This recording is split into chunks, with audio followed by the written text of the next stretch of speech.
عورت جب شوہر کو طنزیہ کہتی ہے کہ آپ کو تو بس ایک ہی کام کی محبت ہے تو حقیقت میں اس شاخ کو کاٹ رہی ہوتی ہے جس پہ اس کا آشیانہ ہوتا ہے۔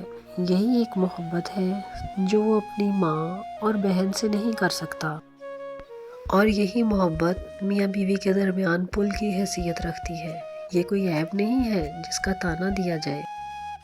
سنجیدگی سے غور کیا جائے تو اس رشتے کے علاوہ عورت سے مرد کا تعلق کیا ہے؟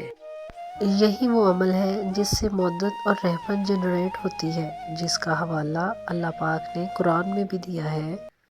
وَمِنْ آيَاتِهِ أَنْ خَلَقَ لَكُم مِّنْ أَنفُسِكُمْ أَزْوَاجًا لِتَسْكُنُوا إِلَيْهَا وَجَعَلَ بَيْنَكُم مَّوَدَّةً وَرَحْمَةً إِنَّ فِي ذَلِكَ لَآيَاتٍ لِقَوْمٍ يَتَفَکَّرُونَ۔ اور اللہ کی نشانیوں میں سے یہ بھی ہے کہ اس نے تمہارے جن سے تمہاری بیویاں بنائیں تاکہ تم ان سے سکون پاؤ، اور رکھی تمہارے درمیان مودت اور رحمت۔ اس میں بڑی نشانیاں ہیں غور و فکر کرنے والوں کے لیے۔ اس جنسی تعلق کی مودت اور رحمت کی قوت سے انسان خم ٹھوک کر ہر رشتے کے سامنے کھڑا ہو جاتا ہے۔ پیدا کرنے والی ماں ایک پلیٹ میں کھا کر ساتھ پلنے والی بہنوں اور پالنے والے باپ کی آنکھوں میں آنکھیں ڈال کر بیوی کا دفاع کرتا ہے۔ جو بیوی جنسی طور پر شوہر کو دور کر دیتی ہے وہ دراصل ہاتھ میں آیا ہوا الادین کا چراغ گم کر دیتی ہے۔